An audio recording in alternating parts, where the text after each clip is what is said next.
Hey everybody, happy Tuesday. I hope you had a safe long weekend. If you're in the States celebrating Memorial Day, hope everybody enjoyed that and took a moment to remember the sacrifices that were made in order for us to enjoy those many freedoms.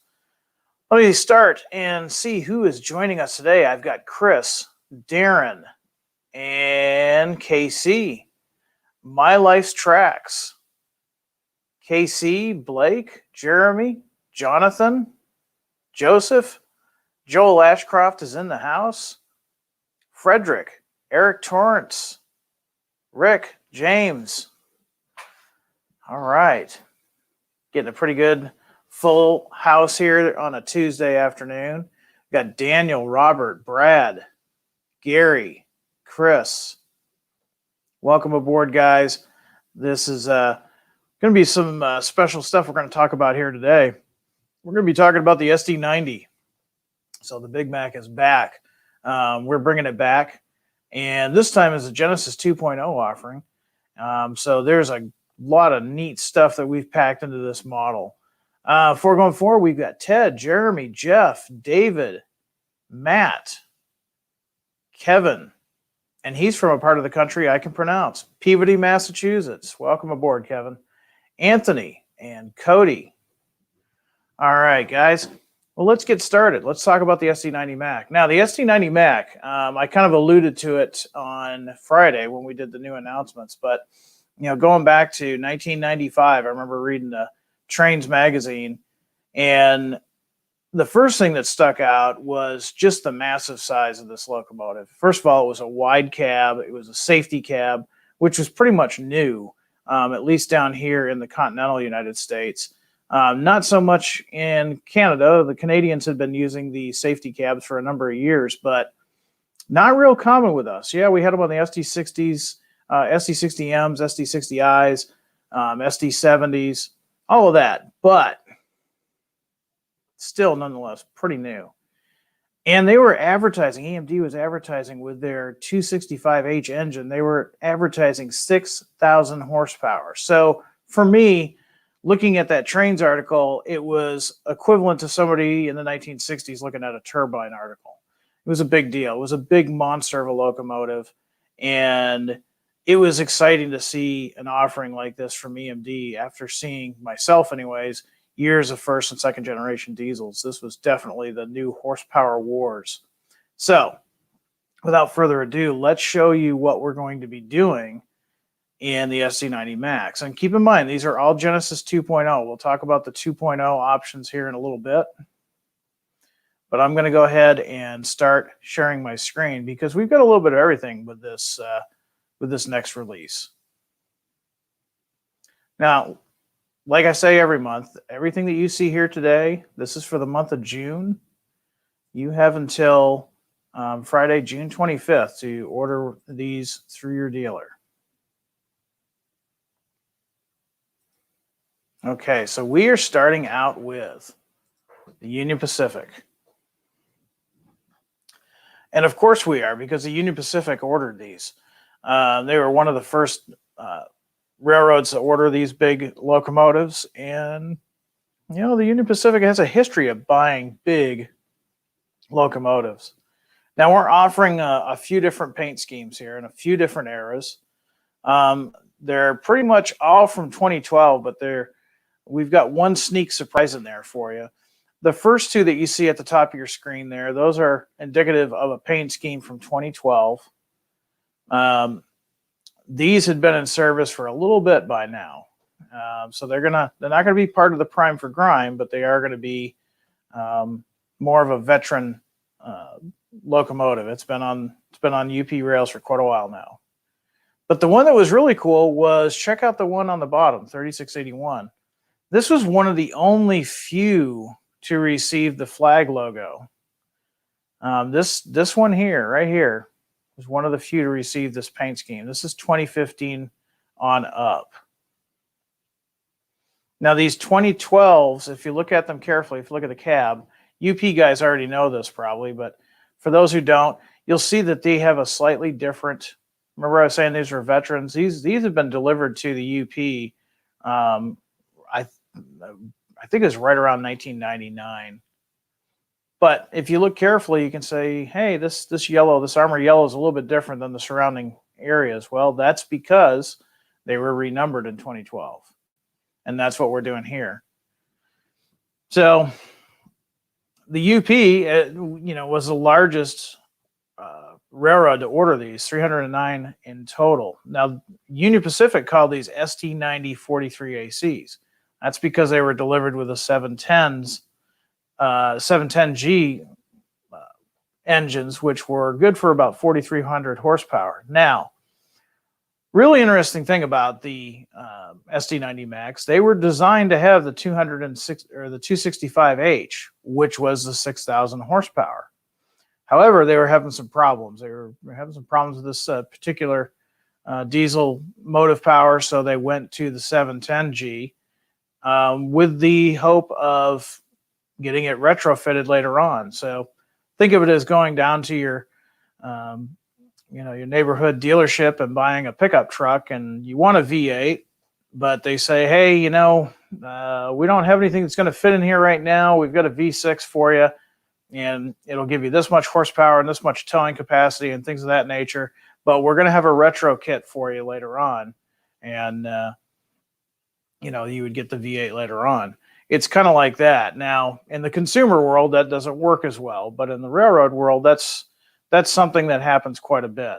And the SD90 was one of those locomotives. They had hoped to have that, all of them to be retrofitted with the 265H and have them all have 6,000 horsepower. Unfortunately, that never really came to be. And so most of these locomotives lasted their life with the 710Gs, but they still did a great job on their respective railroads, and they lived a long time before they went on to some new fodder for railroads in the future, which we'll talk a little bit about in the upcoming here. So Union Pacific fans, here you go. These are all from the Yellow Sail era.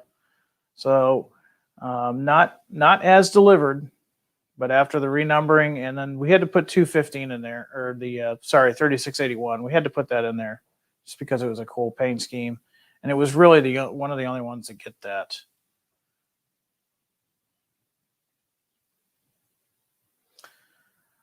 So for you guys in the northern part of the border, we're also doing the Canadian Pacific. Canadian Pacific ordered theirs in 1998. They ordered about 60 of these, and they soldiered on for quite a few years. And just recently, within the last 4 years or so, all of them, all the SC90 Max, following a cue from the Norfolk Southern, they got rebuilt into SD70 ACUs, which we talked about those back in November of 2020. So guys that orders those, in a few more months, you'll be getting those SD70 ACUs. Now, one thing I want to point out is every railroad is different, and in some cases, they're going to be specific to the actual locomotive. So one road number may be different than the other just based on the era that we're displaying, based on its numbering system, where it was in the ordering process, things of that nature. Now, the CP versions here, they're all pretty much, we've got 3 different road numbers, and they're pretty much all have the same CP features. So like the specific cabin access doors, the front only ditch lights.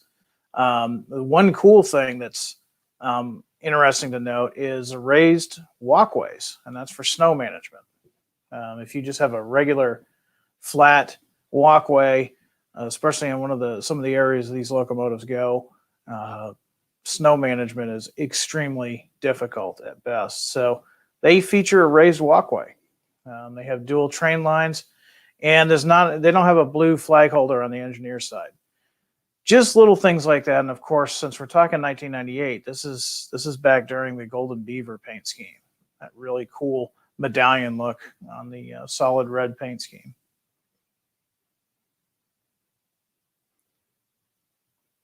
So CIT, we're going to go to about 2008 here. CIT, originally ordered these, and they were in their maroon paint scheme for many years. They have specific features as well. They have ditch lights both on the front and the rear. They have a slightly different horn per what came from the factory. And these, of course, have the Bluebird paint scheme. This is what they call the Bluebird paint scheme. And a lot of these were repainted from that maroon around 2008. And the ones that we're offering in the Bluebird, you can see here 119, 136, and 133. Now, CIT group, these are perfect for anybody that has a class 1 railroad, because you can find these just about anywhere as they're leased to other different railroads. And the other cool thing is CIT had a total of 40 of these. So they were pretty common. And I think I was mentioned on Friday that pretty sure I've caught at least one of these on the Transcon with BNSF stuff. Now here's one that myself and a lot of guys are excited about. This is the Indiana Railroad. Now I remember when the Indiana Railroad took delivery of their SD90s, and I just thought, wow, that is really cool. We're talking a small, Midwest railroad with these massive locomotives. And not only that, but they've got a really eye-catching paint scheme. They're brilliant red and white paint scheme. Really, looks great on this locomotive. And we decided to do Indiana Railway. These are former, by the way, CEFX units. So all of those spotting features from the CEFX is still there. They just are now in Indiana paint. But one of the other things that we did was we did the 25th anniversary paint scheme, as you can see here, 9025. Really cool paint scheme. And anybody that has any connection with the Indiana Railroad, they're definitely going to want to see these and pick up some of these. I mean, look at the anniversary one. That is just so cool. So the standard fleet colors, the Indiana Railroads, those are 2008 plus. And for the 25th anniversary, that was for 2011. They painted that in 2010. I think it was late 2010, if I remember right. Now, that being said, I've got some pictures of these that were sent in. So let me grab those real quick.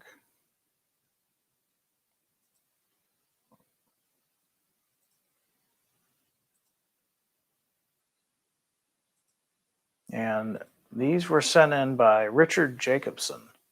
He helped us a lot with a lot of the pictures that we used this past month for our banners and our website. So I want to thank Jacob for that. Now, not all of these that I'm going to show you are the exact units that we're doing, but I wanted to show, just cool pictures of the Indiana Railroad and give you an idea what they really look like, the prototype looks like. So here we have, this is 9001, and I don't have locations on these, unfortunately, but it gives a great idea to let you know what the prototype's like, because you might not be familiar with this prototype.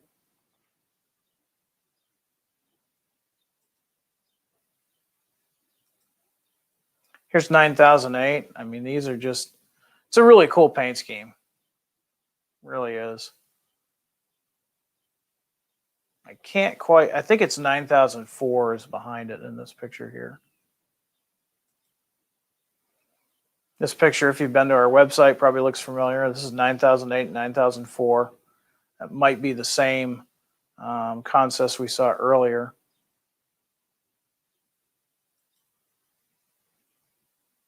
Nice picture of 9002. It looks like he's working pretty hard, coming up a slight grade.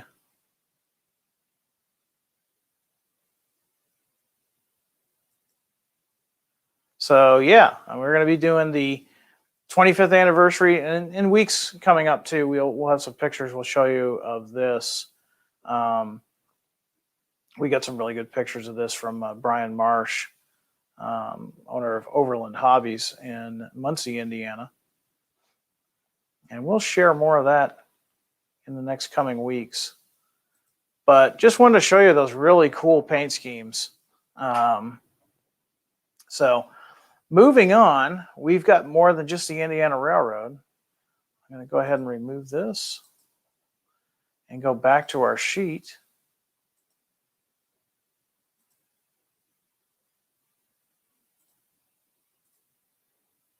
Okay. Here's one of those pictures from Brian Marsh.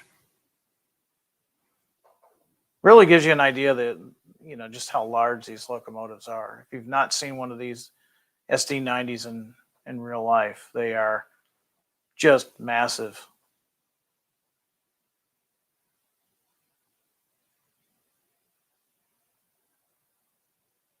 So here's an interesting selection that we're doing. This is Norfolk Southern. These are all from 2014, 2016. These were all obviously purchased from Union Pacific. And Norfolk Southern had been, at this point in its history, had been buying a lot of locomotives from UP, some other railroads, and they were doing some interesting rebuilds. And they pretty much pioneered the SD70 ACU program. Many of those locomotives that you see here went on to become SD70 ACUs. These here are exactly what they look like when Norfolk Southern first got them from UP. And each one's a little different. It's kind of cool to see this. This is kind of, these are all prime for grime, as you can see here. Take a look at 7264. There's some differences between the other two. In this case, they completely painted out the Union Pacific, but they left the "We Will Deliver," which was a short-term paint scheme on both freight cars and locomotives. And of course, you've got your patch up here. And you're going to see this type of weathering with these prime for grime locomotives. If you look carefully, in fact, I'll just zoom in on this. See if we can get a better look at that. You look carefully, the gray is kind of bleached in some areas. It's chalky and lighter. Well, we're going to do that with the models because that's exactly what it did with the prototype.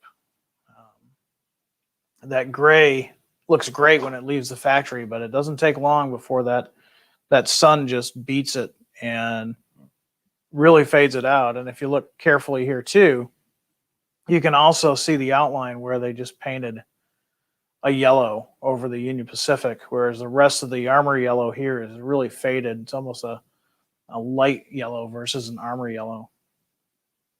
Now moving on to 7287, the Union Pacific was kept. You can definitely see the weathering there. This is, I'm sure if we've seen any of the Union Pacifics, we've seen them in this state. The red is kind of bleached out again because of the sun, but they left it in this case. They just put a black line across it, and they still left the "We Will Deliver," and of course the patch for the road and the road number. And look at the differences between the two.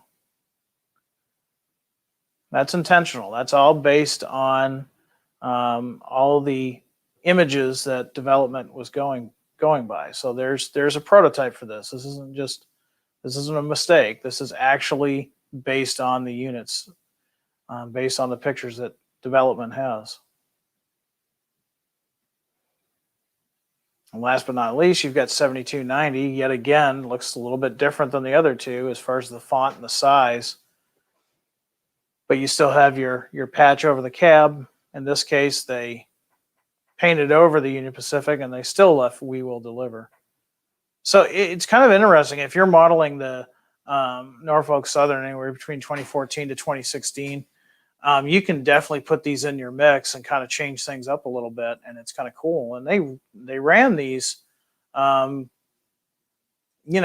they were basically rebuilt into the SD70 ACUs. Now these are all prime for grime. Everything that you see, like we were talking about, how they deleted the UP reporting marks, how they have the different fonts and shapes of the new road numbers, all of that is based on prototype images that development has. So they're being former UP units, they're going to have those spotting features. And this was a group of 110. we all know what ended up with most of these. They ended up getting rebuilt into the SD70 ACUs and painted in the corporate paint scheme. So real briefly, here's what this is based on the last run. There's been some new tooling. There's been Genesis 2.0, but these are brand new, newly updated tooling. The DCC versions, or DCC ready versions rather, they come with the 21-pin NEM connector, which is now pretty much standard. But here's what's cool about the Genesis 2.0. And now you've got the coupler cut levers. You've got the train line hose. You've got a full cab interior. You have the see-through walkways, the lift rings, the sander lines. You've got all of those scale features that you've come to expect with Genesis 2.0. You also have all those cool lighting features. Those lighting features include lit number boards, ground lights. Your headlights are separate from that, and depending on the prototype, your ground lights may only be in certain areas. CP is known to have ground lights just on the engineer side, and so that's what they're doing here. So this is really a whole new model, and check these details out. You can see through. You can actually see through there. So they've updated this. In the past, this may have been just a detail, but you couldn't see through it, and now you can. The Chicago blower details are easily seen with this here.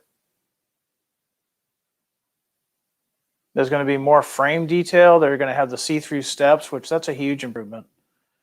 And of course, all those lighting features. And I forgot to mention too, you've got the dual sugar cube speakers, which just sound so much better.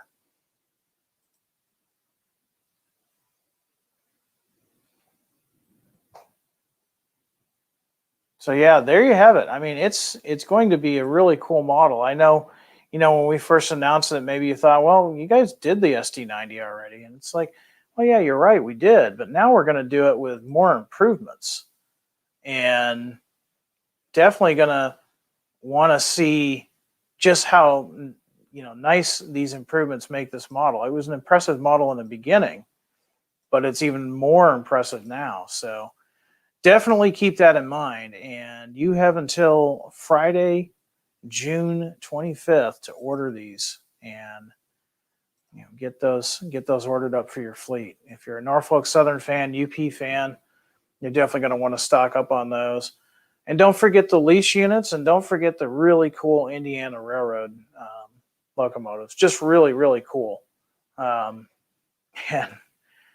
it's just, it still amazes me how just massive these locomotives are. So if you've liked those kind of engineering marvels, you'll definitely want to pick this up too. And then this is another one of those locomotives where you might not be a UP guy or any of those other lines that we talked about, but you may be interested in just the engineering feats that the SD90 had. And it definitely is a conversation piece. And it's hard to believe that, 25 years ago, just a little over 25 years ago, these were brand new. For the younger guys out there, these were the next generation of the horsepower wars. So definitely pretty cool. I'm looking at the comments to see if anybody had any questions on the SD90s, and I see some comments in there. Now, I do see some comments, people asking about the SD60Ms. We are aware of the issue with the SD60Ms, and rest assured our developers are working on not only a solution, but an easy solution, which will not require you to send the locomotive in. It will be an easy fix that you can do. So we just ask for your patience. We want to make sure that what we give you as a solution is something that's easy to do and doesn't take up a lot of your time or require you to send things back and forth. So we've got developers on it. So if you've got an SD60M out there and you're having those issues, just hang tight and watch Train Tuesdays, watch our social media platforms, and we will, when we have an announcement with a fix, we will definitely get with you. We don't want you to think we've forgotten about you. That being said, a couple of things I wanted to go over with you guys too is there's a little bit of confusion. I know some of you guys, maybe some of the guys with the SD60Ms, or maybe you're looking for a warranty solution, or maybe you have a question about our repairs. Our repairs are ramping up again now that we've got our facility in Champaign. And you're probably wondering, where do I find out about this type of stuff? There's got to be an email. And yes, you are correct. There is an email. You just got to make sure you get the right email. So I'm going to make it easy for you guys and show you where you need to go if you've got those kind of questions. And it's real easy. athernhelp@horizonhobby.com. So if you got a warranty question, a repair question, a part question, anything of that nature, this is your go-to email. Don't put product suggestions in there, because that's not going to the right place. This is just for your technical questions and your part questions. Anything that has to do with a technical or warranty or repair question goes to athernhelp@horizonhobby.com.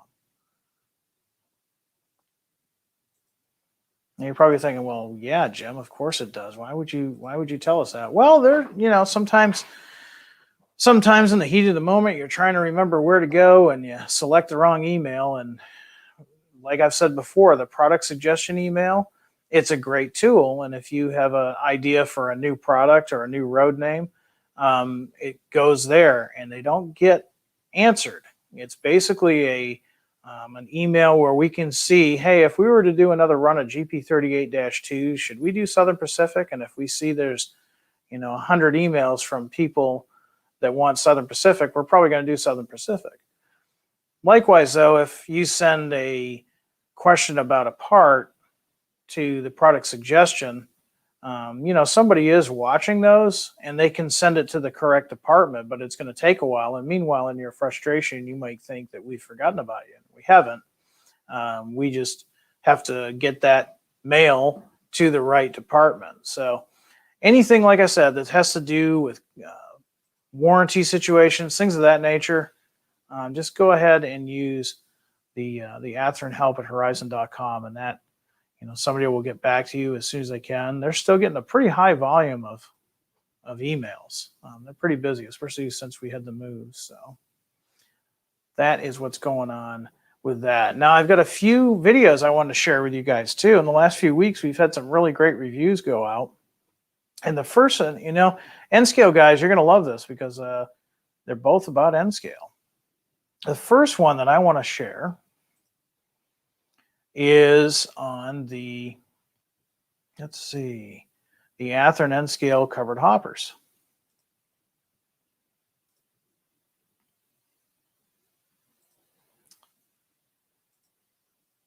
And this is Steve's Trains. He's talking here about the recently released, within the last few weeks, center flow covered hoppers. And so his video, his review is going to be playing right up after Train Tuesday. So if you're part of our Facebook group, be sure to watch for that. I think about 6 o'clock or so, his video will be shared through our social media platform, and then you can go take a look at that. But really neat little covered hoppers here. He talks about them in detail. He's right there. He's telling the differences between the two different eras that Athearn did. And so go ahead and check out Steve's Trains. And he just put this review up, I think, just before the weekend. And he's, like I said, he's talking about the details of the two different types of covered hoppers he's got. He's got a great little channel over there. He's always building HO scale and N scale project layouts. And so he's got a lot of great ideas on building all different types of layouts. So if you're interested in that kind of thing, check out Steve's Trains and watch our social media. He'll be listed on there tonight, and you can go ahead and watch that, and be a nice way to unwind from that first day back to work. So definitely check out Steve's Trains. And then I got another one. Let's see. I know a lot of you guys know who this is. DJ's Trains got some tank cars from us recently, and he did a review for us. Let me share his video here real quick. And these are our new LPG tank cars.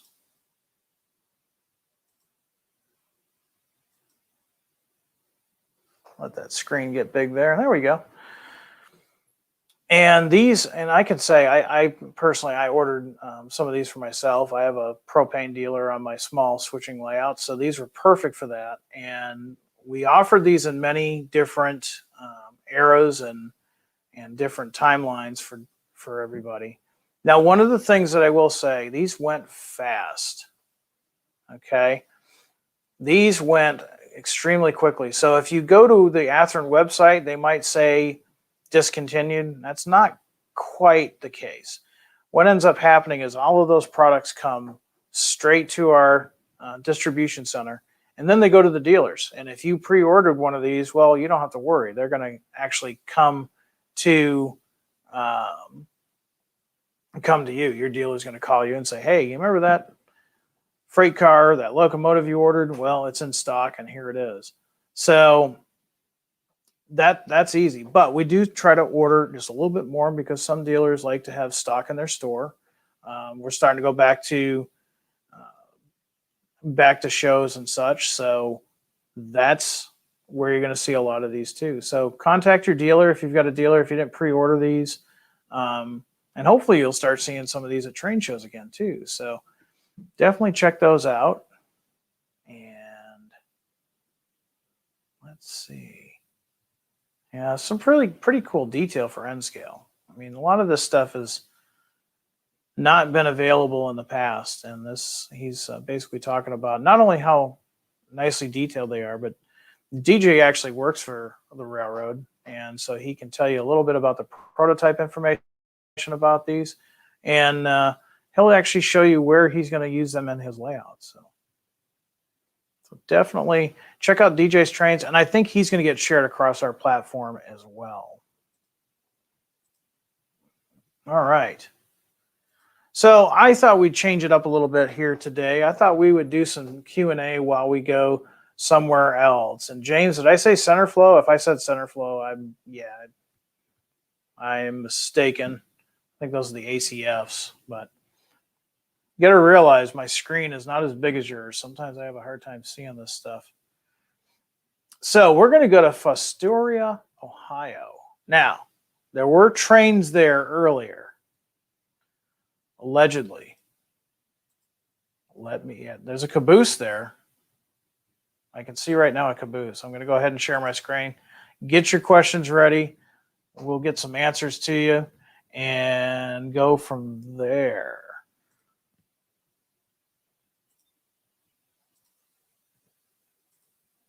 All right, there we go. I'll make this bigger. I mean, worst case scenario, you get yourself a bay window caboose. That's got to count for something. Okay. Let's see what we got here. Steak and nachos, not today, Joel. Sorry. Now, see, Harold, I will not give in to the train Tuesday curse because there is a caboose there. There's railroad equipment in front of us.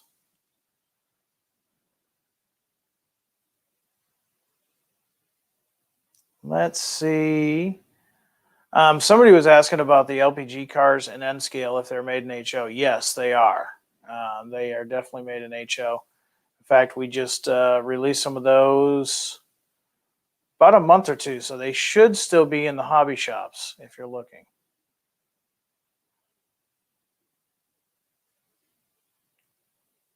Let me see. Okay, so Christopher missed this, so I'm going to put this up here. What's going on with the SC60M and the truck issues? Any fixes yet? Would be lovely to have an engine that actually runs around the corners and not just straight. Well, Christopher, you probably missed it, but we were talking about that earlier. Yeah, we know there's a problem, and our developers are working on not just a solution, they're working on a solution that's easy for everybody to take care of. So there is a fix that's going on. Now, with that being said, the developers are trying to find that fix that not only is easy to take care of, but we want to make sure it actually works too. So we just ask for a little bit of patience, and they are hard at work getting that done. And before you know it, those SD60Ms will be pulling trouble-free revenue service on your layout in no time. Let's see.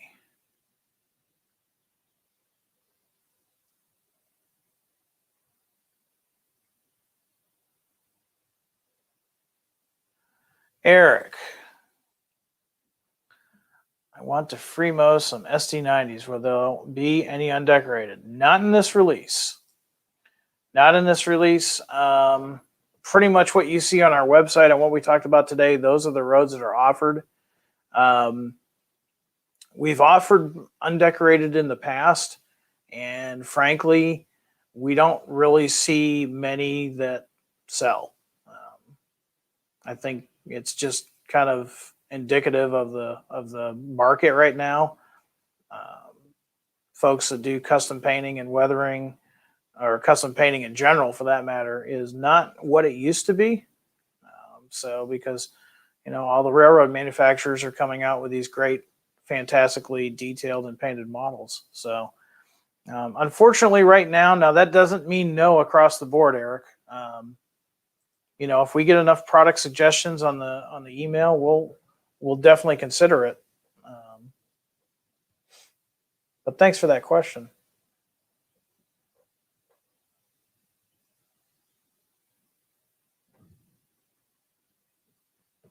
So Harold, I'll put your question up there. Are you guys doing the original California cards with a Surfliner run? More details will be available as they are available to me. We'll put them on there. The developers are great at giving me little tidbits to share with you guys. So keep tuned in, because we'll definitely be giving you updates as they become available.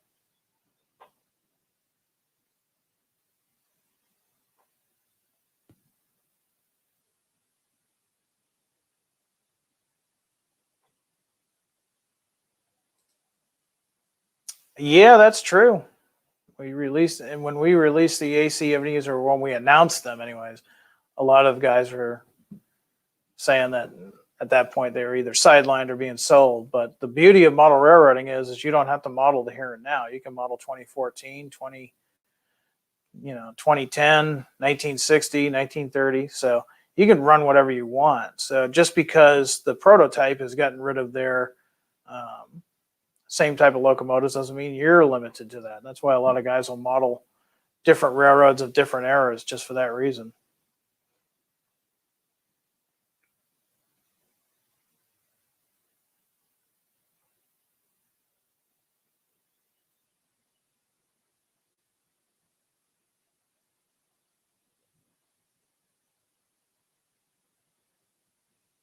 Let's see. I see a couple of questions. I'm just going to grab Chris. Wants to know, hey, Jim, if the light bulb on the SD90 Max go out, is it easy to replace them? Well, no more light bulbs. They are, the days of incandescent and Athearn locomotives is pretty much over. They've been replaced with LEDs, light emitting diodes. Typically, the burnout phase on an LED is they're tested before they're, actually sent out. If they pass that burnout phase and they go on to production. And typically speaking, it's not 100%, but typically speaking, they won't burn out. But if they do, each Genesis locomotive comes with an exploded parts diagram And if you feel comfortable as a modeler to replace it yourself, you can, or you can also send it into us for service. So, yeah, but the good news is no more light bulbs. Those are gone.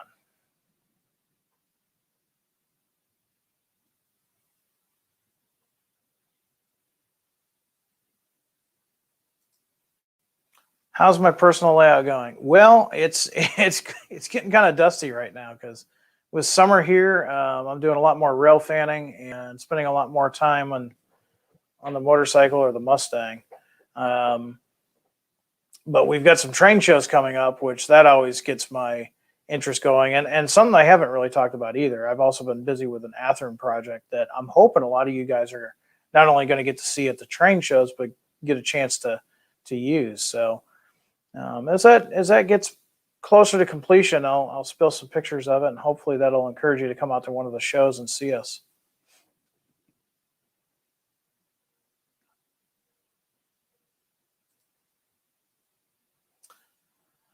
Any center beams coming out? Yeah, with the opera style window from the mid to late 80s. I don't know of anything off the top of my head right now.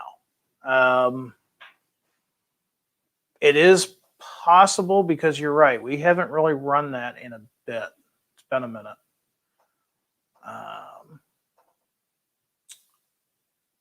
Yep, it might just happen. No, Mesquite Belt, I don't ignore your questions or comments. I just haven't seen them. So if you don't mind asking your question again, as long as it isn't, something that shouldn't be said on air, I'll address it.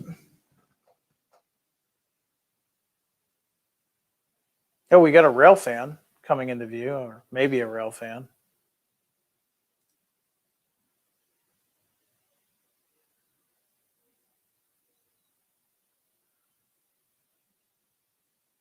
Got some comments. Genesis Superliners. Viewliner baggage. Yeah, that would be cool. And probably something of a possibility. He's waving at us, guys, so wave back. Not that he can see us.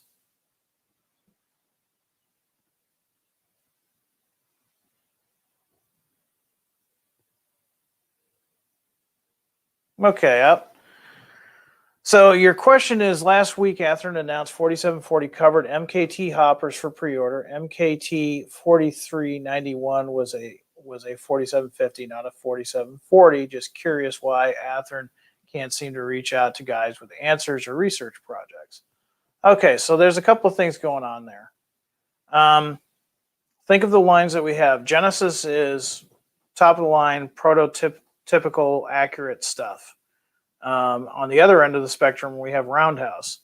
So you might have a cupola caboose, and it happens to be Cascade green and yellow, like in this month. Did it happen? Yes. Is it 100% authentic? No. It might not have the right smokestack. It might not have the right, various different details. There's some modeler's license in view, and that's the case with the MKT hoppers. Ready to roll. We're going to try to make it as accurate as possible. But in order for us to offer so many models for you guys, sometimes we take a little bit of modeler's license. And that's the case with these. Now, to your second question is, yes, we do. And that's why we have product suggestions, because when you send in a product suggestion, it's not just going to a random person. It's actually going to somebody that is looking at the research of what we should be doing next. If you've got information on specific freight cars, locomotives, things like that, of course we want that. Now, currently we work with historical societies. We work with experts in the field. We work with museums. We work with a lot of that. And if it's a Genesis series, then we're going to try for as accurate as possible. Ready to roll, sometimes we have to take some modeler's license just so that we can put those cars out there for you. And Roundhouse, being more of the introductory level, they're going to have the most modeler's license to them. So hopefully that explains that for you. And we're actually going to talk about those cars more in detail next week. I got time for one more question, and then we're going to go ahead and pull the pin on this episode.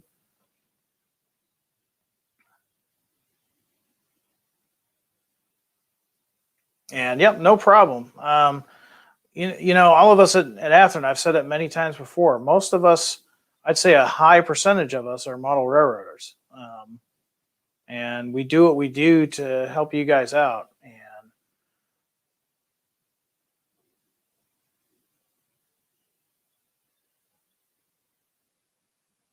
let's see, I got time for one more, and there's some good questions, but I want to get somebody that has not asked yet.